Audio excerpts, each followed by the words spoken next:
está no encontro 9, né, estamos quase finalizando o nosso percurso, né, esse percurso,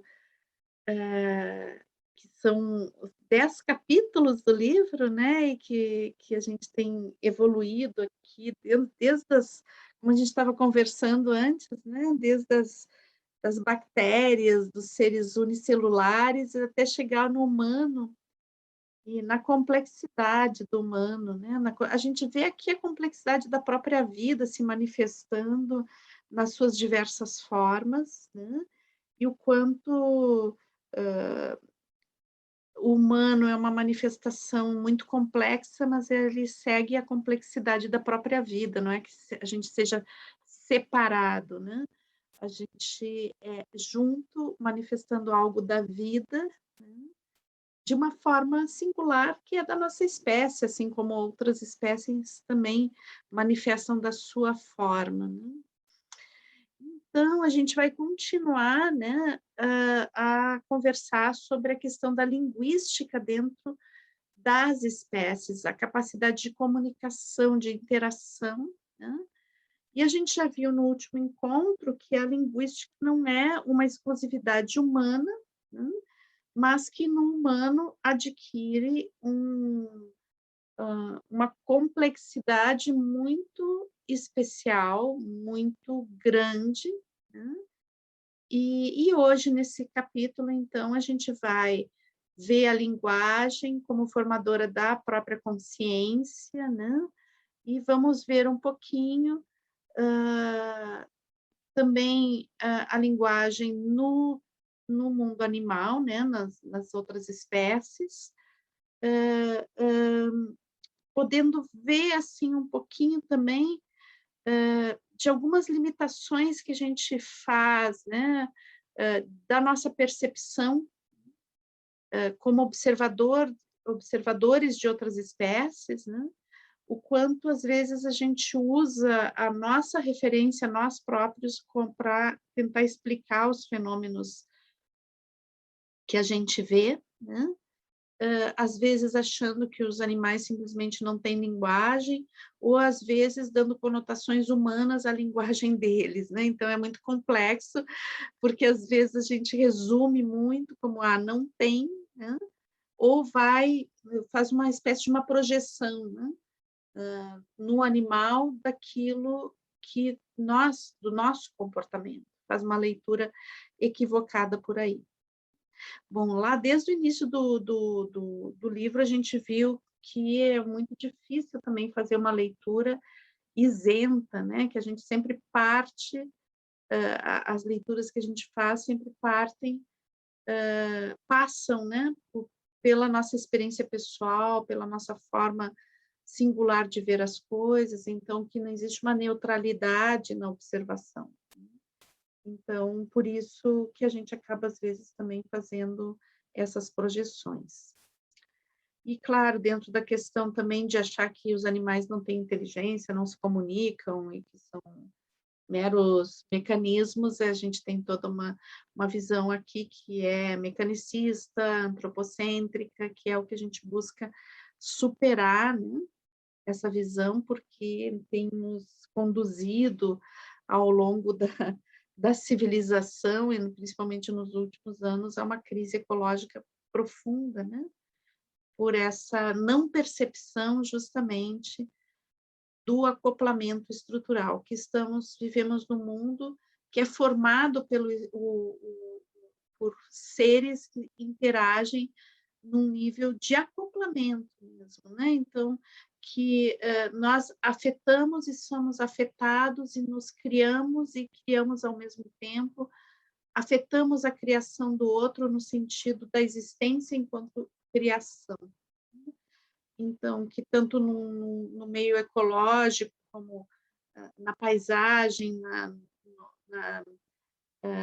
no território onde a gente vive, né, que a gente está sempre sendo influenciado por esse território e também influenciando o território, que existe um acoplamento por aí, né, e que existe um acoplamento entre todos os seres que vivem naquele território, né, e daí na última no nosso último encontro, a gente viu as comunidades, né, os seres que se organizam socialmente, e vimos que, então, a própria organização social, ela é um acoplamento que gera, né, de muitos indivíduos, cada um tendo a sua ontogênese, que é o termo que o livro utiliza, né? Ou seja, a sua manifestação de seus potenciais de uma forma singular no acoplamento, né? Mas também que esses animais que são sociais, esses seres que são sociais, eles formam também esse acoplamento de seres que são da mesma espécie, né? E que interagem, que têm um padrão de comunicação muito semelhante, né? Eles, então, formam um tipo de acoplamento que cria o grupo, e o grupo tem uma ontogênese própria, né? Então, como uma estrada própria daquele grupo. Então, a gente viu um pouquinho também a questão da cultura, né? Onde é que surge a cultura? A cultura é somente humana? Ou qual é o limite da cultura? A cultura humana, a gente pode falar de cultura humana e cultura em outras espécies, ou a cultura é exclusiva humana? Então, a gente trouxe um pouquinho essa discussão, né?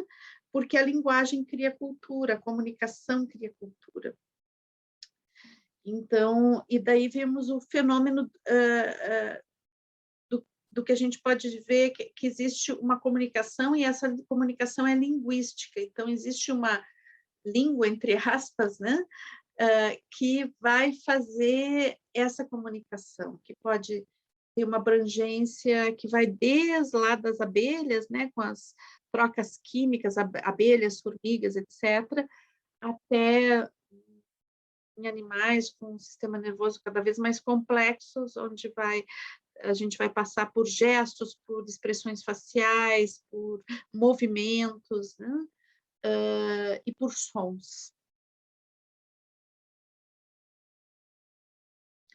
Então, e daí a gente viu que, né, que os acoplamentos que a gente chama de sociais, né, que são esses acoplamentos de vários membros de uma mesma espécie, ele vai ter algumas habilidades que são inatas, né, e algumas habilidades que são adquiridas. E aí, onde a gente fala de habilidades adquiridas em animais, em grupos de animais, né, que tem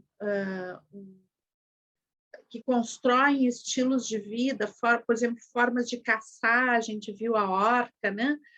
Eu contei aquela história da Patagônia, como as orcas da Patagônia tem um grupo específico de orcas na Patagônia, que está em Porto Madryn, né? Que caça de uma forma muito específica, diferente das orcas de outros lugares. Então, o que a gente vai ver? Que existe uma forma inata, que é a caça, que tem um estilo muito semelhante, mas existe um aprendizado dessa caça, que daí vai de uma habilidade comunicativa que é adquirida no contato com os outros membros do grupo. E por ser uma habilidade específica daquele grupo, a gente vê já aqui surgindo uma tendência à cultura, né? Aquilo é cultivado naquele grupo e passado para outras gerações. Existe uma forma, uma técnica. Depois a gente viu, inclusive, os macacos, né? Que tem a questão da utilização de instrumentos, que vai passar de uma tribo, inclusive de um grupo, né? Eu falei uma tribo, um grupo, né? de macacos para outro grupo de macacos, ou vai passar para os membros, né? Aquela forma. Então, se torna algo que é cultivado, um comportamento que não é inato, mas é cultivado por aquele determinado grupo, e vai passando de geração em geração. Então, isso a gente já pode falar como como sinais de um viés cultural.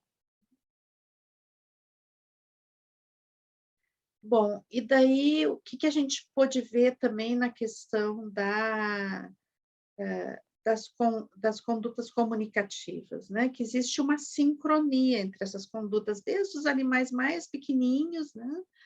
Mais simples, até aqueles que têm um sistema nervoso mais complexo. Existe uma comunicar é sincronizar.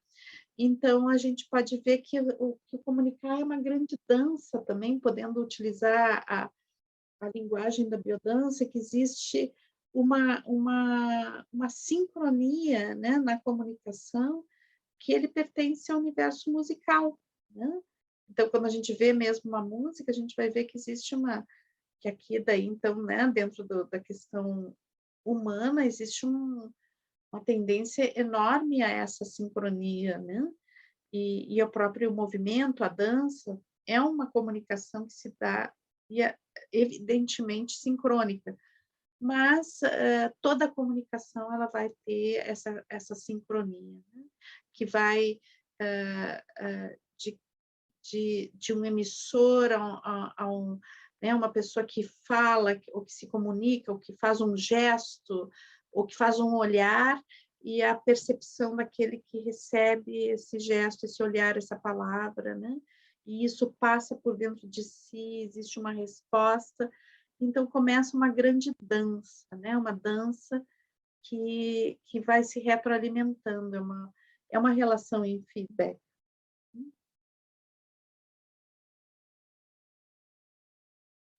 E daí, o que a gente pode considerar linguístico é justamente tudo isso que serve a essa comunicação. Então, como eu já havia citado, se a gente vai lá para as formigas, a gente vai ver que tem toda uma comunicação que se faz através de química, né? De elementos químicos que vão se passando o contato de um indivíduo para o outro, né? Mas a gente vai ver também o gestual, as expressões, os sons, os movimentos, os contatos, né, as carícias, a forma de tocar, né? Então, tudo isso pertence a um campo linguístico. Então, a língua, o linguístico, a língua falada, né, ela é digamos, é uma parte de um todo que é muito maior. E claro que dentro da nossa espécie, depois a gente vai ver mais profundamente daqui a pouquinho, né? Mas dentro da nossa espécie a gente tem a palavra, a gente tem os sons articulados que vão formar palavras, frases e que vão criar o nosso pensamento que se faz por palavras, né? Então, é bastante rico a forma que a gente tem de comunicar, mas isso não significa que não existe uma certa linguagem, né? E que essa linguagem se traduza sempre pela vocalização, né? Então, os sons é uma forma, mas mesmo dentro da nossa espécie, por exemplo, os surdos mudos que se comunicam através de gestos, né? Gestos que são palavras. Então, o linguístico ele não vai ter apenas estar ligado apenas a uma linguagem falada, e nem a linguagem é apenas falada, né? Ela pode ter vários outros nuances que não são a emissão de sons.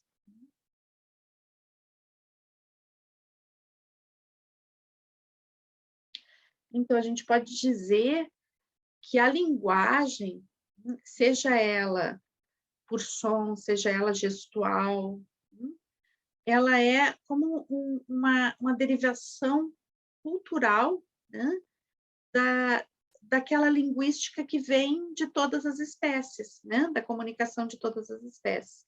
Então, quando começa a surgir gestos ou sons que remetem a coisas específicas, né,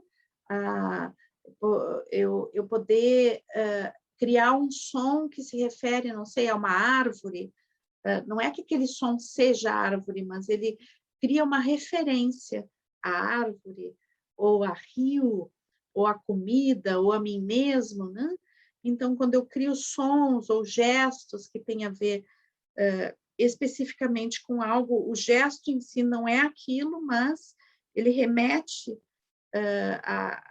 aquilo que eu quero expressar, né? Então, aí começa a linguagem. E é interessante, então, claro, que a gente vai olhar a espécie humana, é uma espécie que se baseou toda em cima disso, né? Então, o Maturana e o Varela, eles falam assim, que assim como as formiguinhas, elas fazem esse contato químico, o humano, ele faz um contato através de palavras, né? Então, que é por isso que a gente não pode separar, né, essa evolução da vida, essa evolução, o campo filogenético da linguagem, né? A linguagem, ela vem evoluindo a partir da linguística, que é algo comum a todos os seres que fazem um acoplamento social. E daí aqui eu queria fazer um parênteses, tá? Porque ele fala bastante, né, no livro a respeito de experiências que foram feitas com grandes símios, como chimpanzés e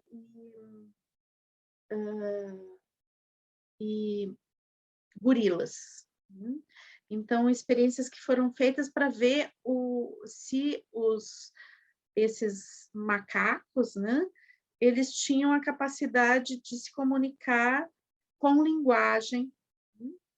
Porque a gente pensar tanto o gorila quanto o, o chimpanzé, ele tem, geneticamente, me parece que é 98% a genética é igual à nossa. Esses 2% que fazem toda a diferença para a gente, né? Então, se fez várias experiências para ver o quanto, né, os macacos eram capazes de dominar um campo semântico, que não era próprio da espécie deles, mas eles poderiam aprender esse campo semântico e utilizar na comunicação, né, com os humanos. E daí, como ele deu muita ênfase para isso no capítulo, eu busquei uns filmes sobre isso, porque dentro da psicologia eu já tinha estudado um pouco sobre isso, né? Dentro principalmente da questão da etologia, que é comportamento animal, né?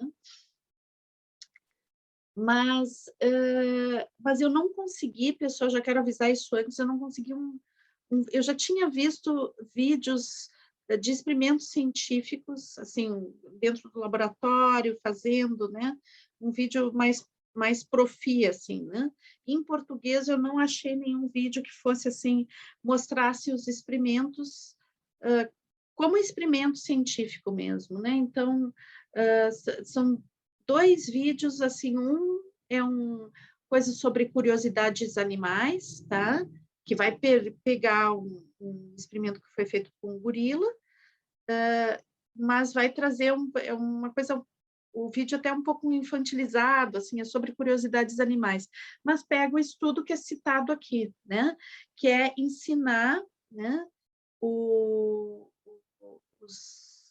gorilas a linguagem dos gestos dos surdos mudos, tá? Então, eu busquei isso bastante, que ele cita muito, né, de que os gorilas e os chimpanzés, eles são capazes de aprender a linguagem dos sinais, que eles não conseguem emitir o som, até por uma questão física, eles não conseguem articular palavras, porque eles não têm toda a questão da cavidade bucal, das cordas vocais, eles não conseguem, mas nem por isso eles não conseguem ter linguagem, né? Então, a experiência era essa, e bem complexo, assim, porque eles vão falar, inclusive, que eles anestesiaram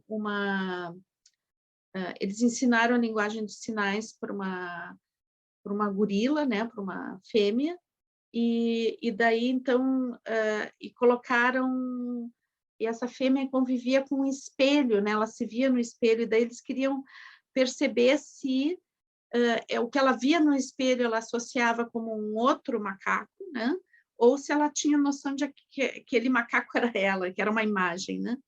E daí, olha que interessante, pessoal, eles pintaram, anestesiaram ela, botaram para dormir, né, e pintaram uma lista amarela entre os 2 olhos, né, de forma que ela não conseguia ver nela a lista amarela, né, e só conseguiria ver essa lista amarela se ela se olhasse no espelho. E olha que interessante o que ela fez, quando ela acordou, ela se olhou no espelho e tocou o próprio rosto.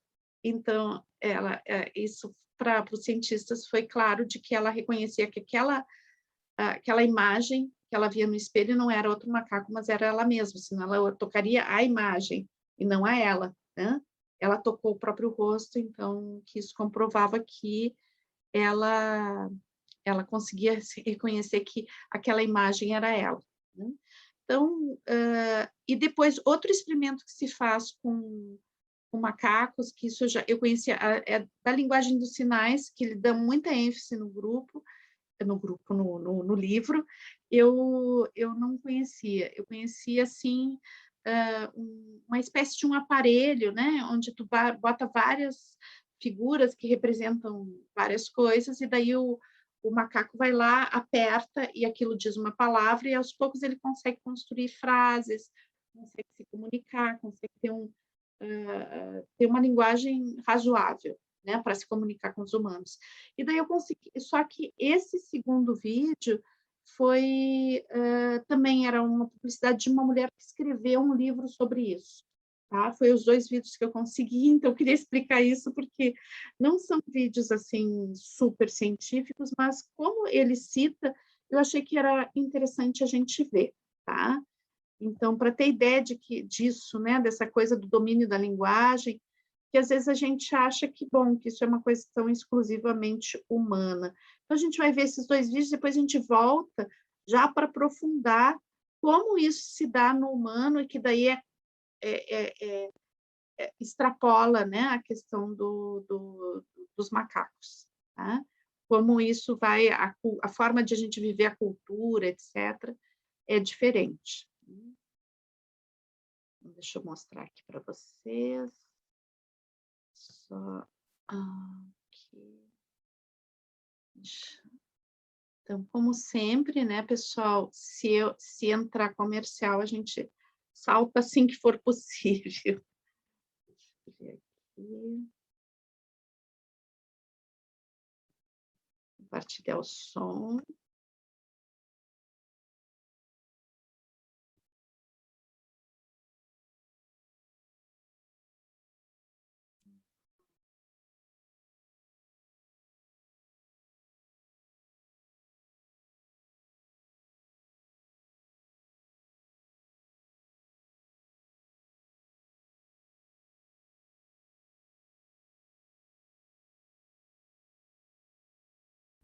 Você conhece a história da gorila Coco? Ela ficou conhecida por ser uma gorila falante e foi capaz de desenvolver habilidades extraordinárias, como usar mais de 1000 sinais, entender muitas palavras em inglês e até pintar. Nesse vídeo do Perito Animal nós vamos explicar essa história fascinante.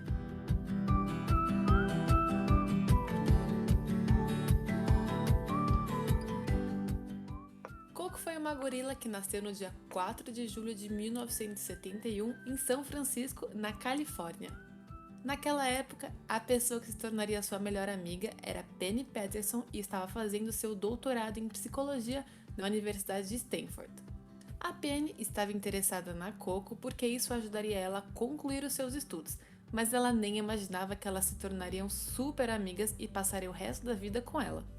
E para ensinar a linguagem estadunidense de sinais da Coco e se comunicar com ela, a Penny ensinou ela como se ela fosse uma criança.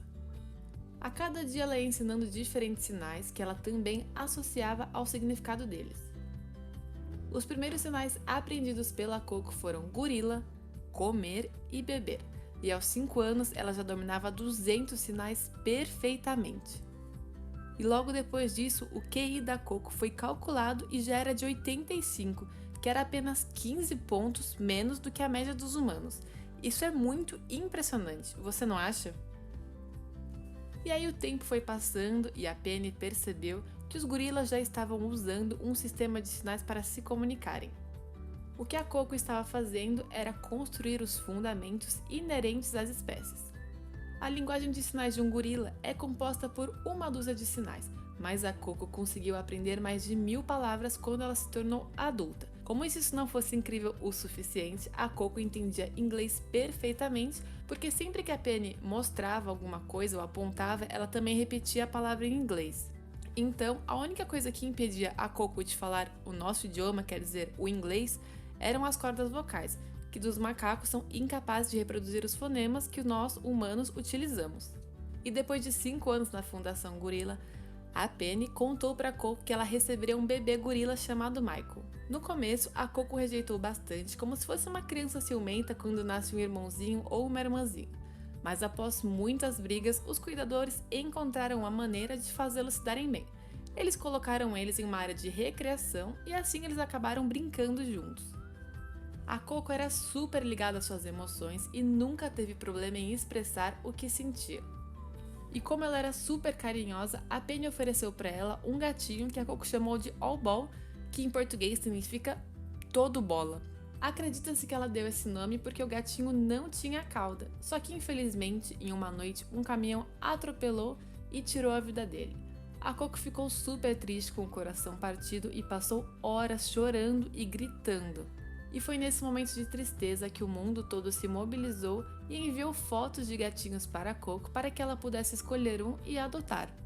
E aí ela acabou adotando um gatinho que chamou de Smoke. Curiosamente, esse gatinho também não tinha cauda. Voltando aos 2 gorilas, eles adoravam pintar e principalmente o Michael. Eles pintaram muitas obras famosas como Amor, Terremoto ou Pássaro. Isso provava que eles também eram capazes de representar as emoções simbólicas. Infelizmente, no dia 19 de junho de 2018, a Coco morreu dormindo na Fundação Gorila. Nós amamos a história da Coco e do Michael e esperamos que mais pessoas também percebam.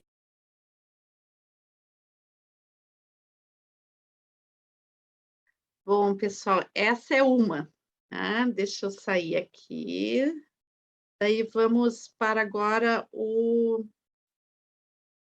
agora para a história do que não é com sinais, né, com as mãos, é uma história com esse estudo que eu disse para vocês que eu conhecia. Então, esse aqui daí é um vídeo que é a publicidade de um livro, tá? Mas eu acho que vale para a gente olhar um pouquinho como é o experimento, tá?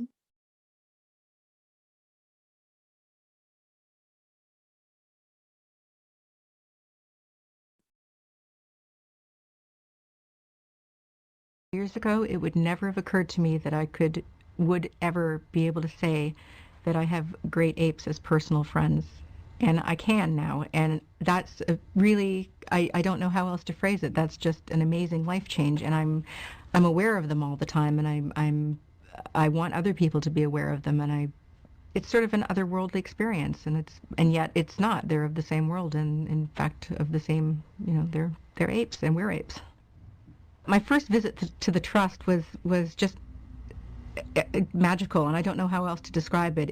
It's life-changing to look into a great ape's eyes. You feel like they're looking into your soul and that you're looking into theirs. And to have a two-way conversation with a great ape in human language. I'm a writer. I work with words, and I have no words. Kanzi knows he's a rock star, and so he came in and he was very confident, and he came in displaying, which the first time you see it it's very, very impressive. It's swaggering and running and sliding and hitting against walls, and then he was very eager, I think, even to show his work with the lexigram and the board and showing his comprehension and use of language. Ape House is dedicated to great apes everywhere, but especially Pam Benicia. I just felt a strong connection with her the first time I met her, and it was unexpected because she was the quiet one. She wasn't sure at first. She waited until she was sure of me, I think, until she became my friend. She just is the epitome of still waters running deep. She wasn't, I think, as eager to show off And I had never had a conversation with an ape before, obviously, and so I had brought, thinking of ways to break the ice, I brought pictures of my dogs and of my children, and I showed her a picture of my dogs, and nothing, no response at all. And then I showed her a picture of my children, and this was from when they were much younger and they were in a bubble bath. And Pambanisha and Liz were in there, and on the lexigram board said, "Babies washing bubbles." And it was the first time that I'd had the actual feedback, the two-way conversation with an ape, and it was just, it was magical. Can you find water?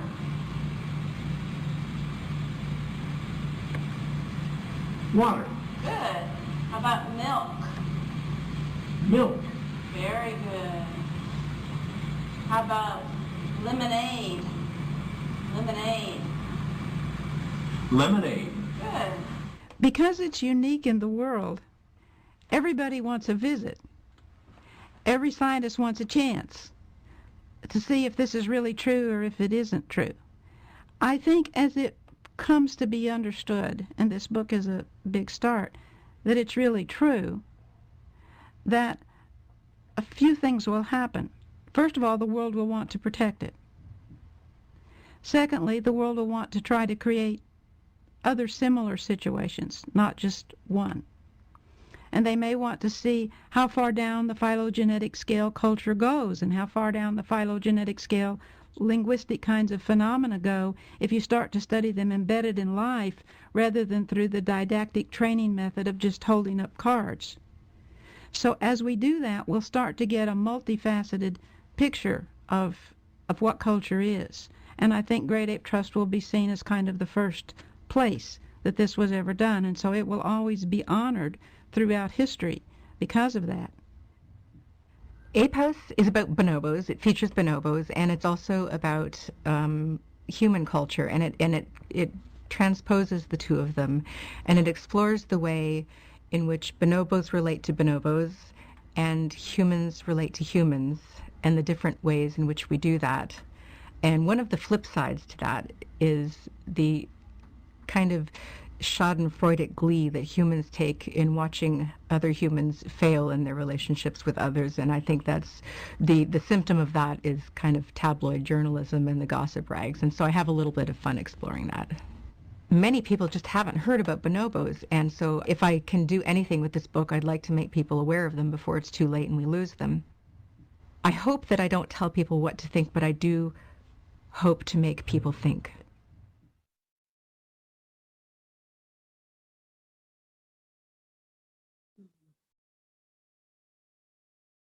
Bem, pessoal, só para ilustrar, né? Opa! Eu vou continuar a macacada aqui, deixa eu ver. Opa! Continua os macaquinhos aqui. Entrou em outro vídeo dos macacos. Bom, pessoal, então só para a gente ter uma noção, assim, eu acho que é interessante, né? Porque eles falaram muito sobre isso no livro, né? Então, só para a gente, quando fizer a leitura, se algum de vocês fizer a leitura, saber que esses experimentos existem, né? E que são surpreendentes, né? Então, que aquela comunicação limitada, né? Que a gente acha que é limitada, talvez não seja tanto, né? E eu estava me lembrando também de um livro que eu li há pouco, um livro que agora eu sempre tenho dificuldade de lembrar o nome dos autores. O nome é Solaris, o nome do livro. É um livro de ficção científica e onde é um grupo de pesquisadores que está num planeta, né, em outra galáxia, tudo, e nesse planeta tem um oceano. E o livro relata toda a questão da pesquisa desse oceano, porque o oceano, na realidade, o oceano em si era um grande ser vivo, né? E daí o livro, o tempo todo, ele está relatando essa dificuldade de compreender aquele ser vivo, né?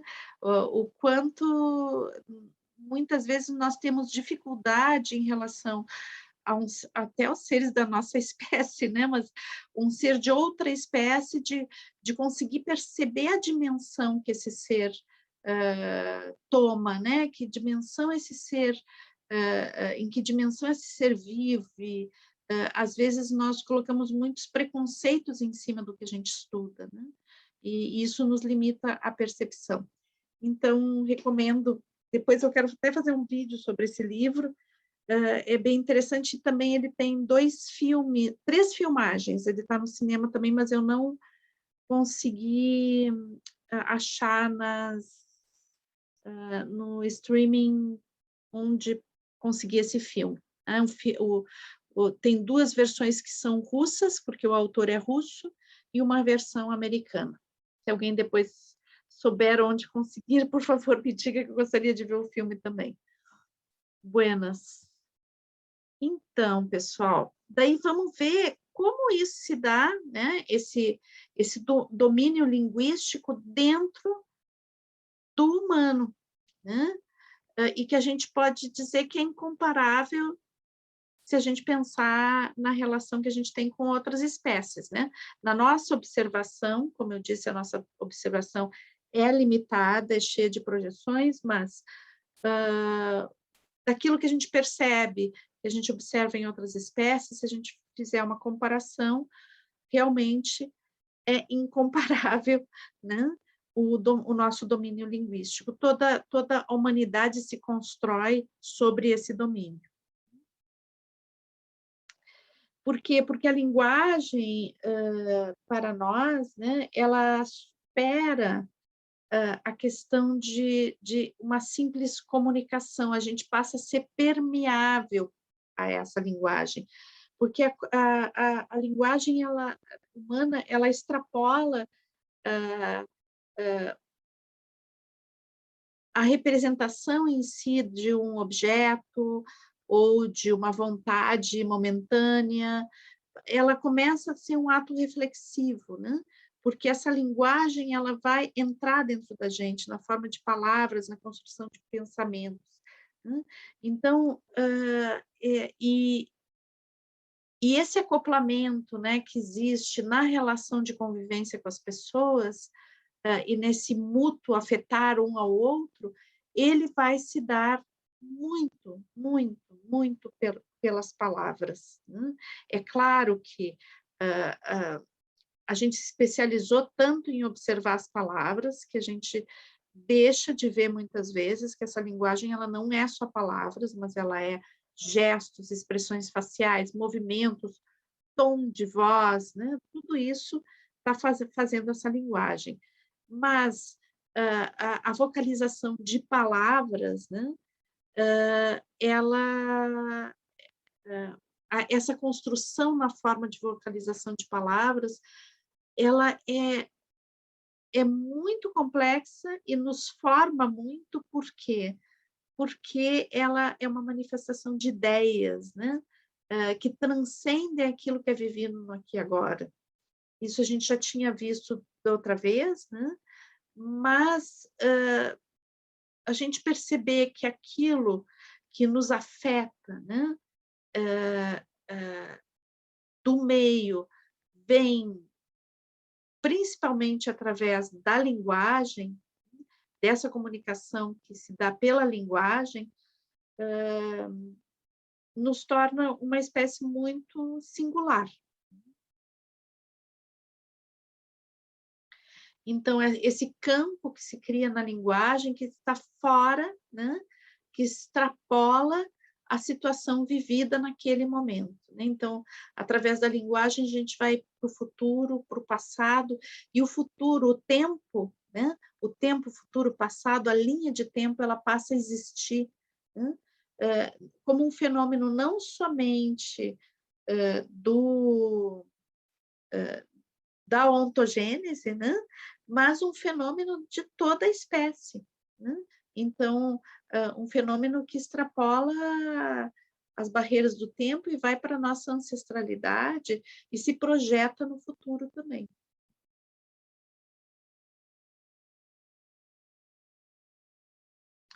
E daí a gente pode pensar assim, mas da onde que surgiu? Como é que começou a linguagem, né? Então, nossos autores, eles colocam que a linguagem possivelmente surgiu, e aqui eu coloco dentro da evolução humana, né, desde os hominídeos. Eles colocam que possivelmente a partir dos hominídeos é que a gente vai ter já a utilização de linguagem, de uma linguagem mais sofisticada em nível de vocábulos, né, de verbal, como também de sinais, né, mais complexos, como a gente viu ali no filme, né, que, como vocês viram, não são filmes científicos, mas ela traz a informação que os gorilas têm, lá sei, 12, 13 gestos que eles utilizam para se comunicar num ambiente natural, né? E aqui a gente está falando já de uma complexidade já de palavras e de um campo semântico muito maior, né? Então, que, digamos, os antropóides, que são dentro do filo Homo, né, são os nossos antecessores, eles não tinham já essa tanta riqueza de linguagem como a partir do gênero Homo vai se ter, né? Então, o que acontece? Eles se acredita que a linguagem ela começa a se formar dentro do gênero Homo, dentro de situações onde deveria haver coordenação, né? Então, que coordenação era essa? Por exemplo, numa caça, né? Uma coordenação onde não pudesse haver contato, né? Então, tem vários indivíduos em vários pontos que eles conseguem se ver, né? Então, é necessário uma linguagem que possa dizer coisas e coordenar a ação sem que exista um contato físico, né? Então, que possivelmente daí surge gestos e também surjam palavras.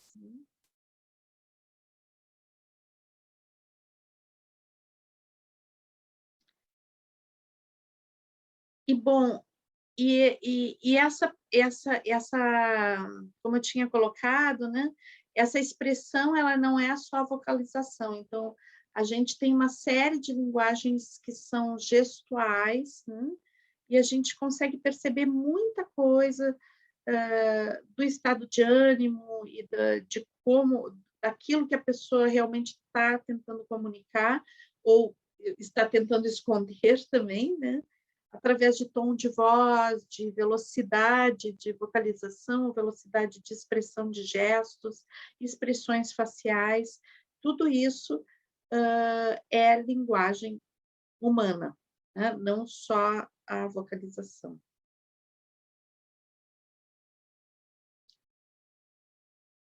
Então, essa linguagem que abrange todos esses campos, né? Ela foi essencial, né, para a nossa constituição em pequenos grupos, em famílias, em casais, né? Então, os casais, a sexualidade do Homo sapiens, ela é muito surpreendente, porque o Homo sapiens ele supera a sexualidade sazonal, né? O ser humano, a sexualidade é algo que não está ligado somente à reprodução, né? Então, não é sazonal. E, possivelmente, se acredita que a sexualidade serviu para a coesão dos grupos, né? Para a coesão dos grupos de forma a que se pudesse proteger os filhotes. Então, essa continuidade da sexualidade para que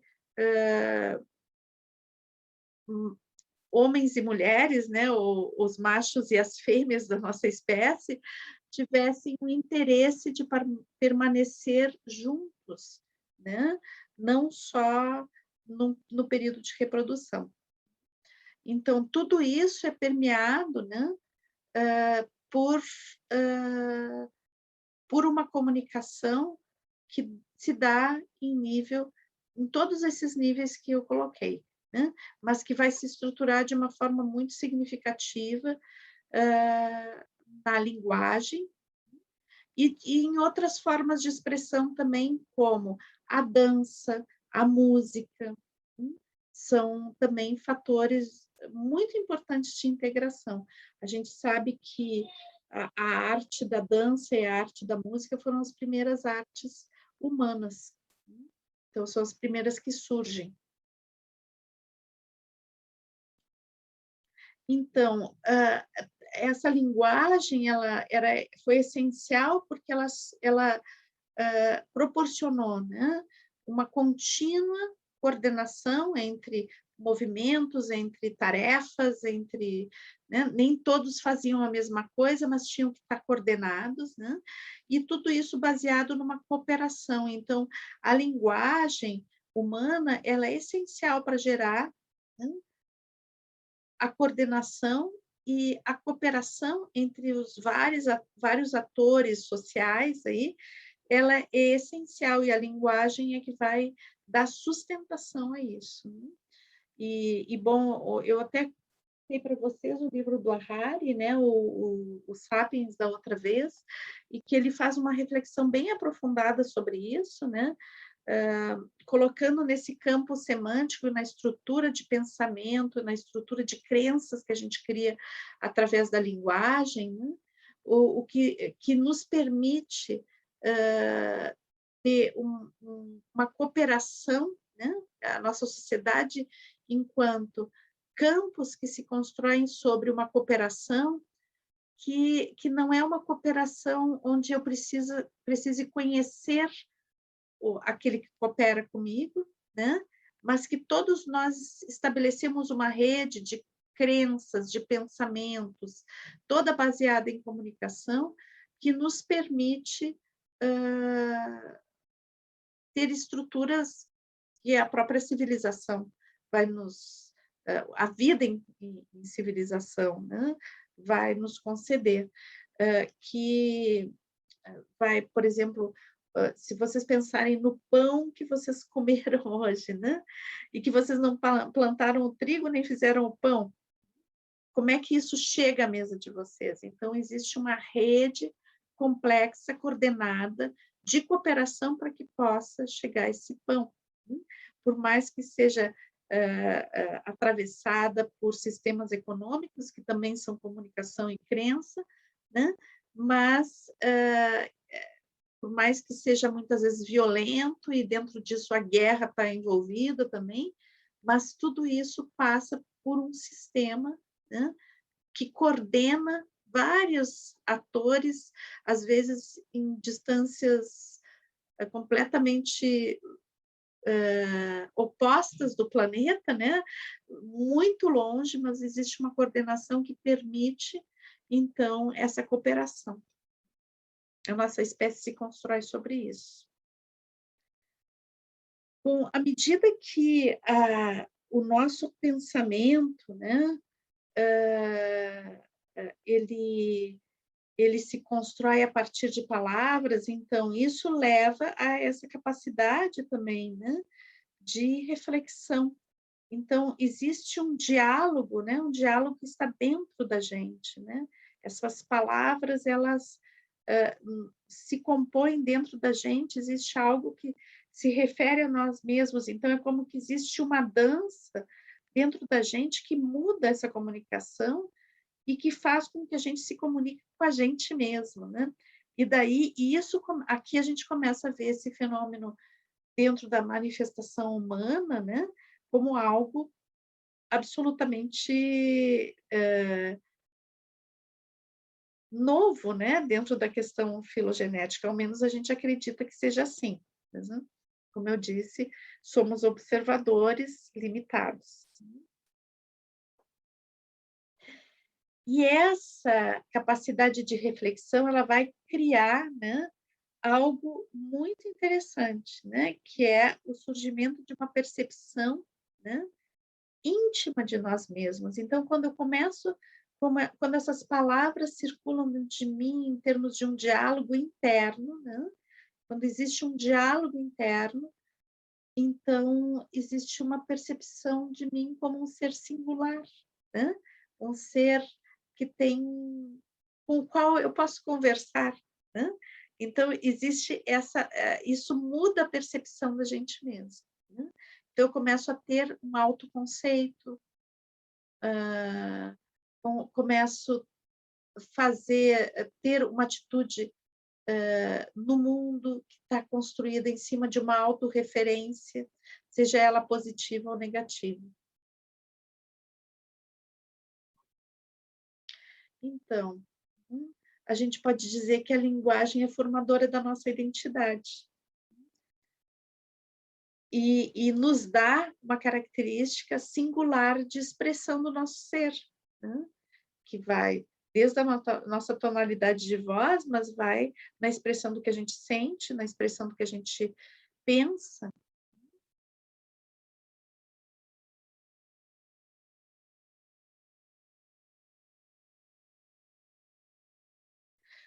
E toda essa estrutura, né, onde eu consigo fazer um diálogo comigo mesmo, né, e consigo estabelecer noções de quem sou eu, e fazer ligações complexas entre vários elementos, né, a gente pode dizer que a mente, e a consciência, elas fazem parte do acoplamento social humano, né, eles são como consequências desse acoplamento social.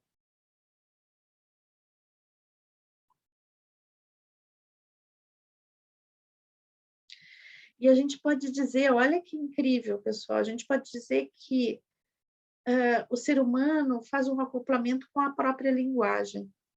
É como se a linguagem já fosse algo com o qual ela não é mais o meio de acoplamento, mas ela é já algo com o qual existe o acoplamento, né? Então, eu sou afetado pela linguagem e afeto a linguagem também. Então, às vezes a gente vê, inclusive, uma resistência, né, às mudanças que ocorrem naturalmente na linguagem ao longo da passagem do tempo. E seria impossível que a linguagem não mudasse, né? Porque ela faz um acoplamento, existe um acoplamento estrutural, nós afetamos a linguagem nos afeta. Então, é natural que ela mude como um ser vivo muda.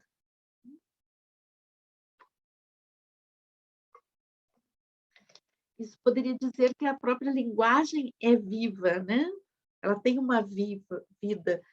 E quando ela não tem vida, a língua morre, né? Quantas línguas desapareceram ao longo do tempo? Ou se transformaram, né? Então, a linguagem, ela alimenta a nossa identidade, nos forma autoconceito, e esse conceito, ele é como algo que passa pela nossa mente, né? E a consciência é aquilo que a gente chama de eu, né? Então, essa percepção de quem eu sou e quem eu sou na relação com o mundo é a nossa consciência. A consciência só pode se dar pela interação. Então, a consciência e a mente, né? O nosso campo mental, ele não se dá somente como se fosse algo dentro da gente, né? Ele é a interação que nós fazemos. Então, aqui eu já começo a puxar um pouquinho para a questão da biodança, né? Então, que a comunicação humana é uma complexa dança, que se faz de palavras, gestos, expressões faciais. E muito mais, né, pessoal? Então, aquilo que eu estava colocando, né? Que a mente e a consciência não são algo que está dentro da gente. Eles pertencem ao acoplamento, né? Acoplamento humano. Estão no domínio do acoplamento humano. E são fonte importante desse acoplamento. A ponto de a gente lembrar daquela história das meninas lobo, né? Que se não existe esse acoplamento, a gente pode simplesmente não se reconhecer como humano.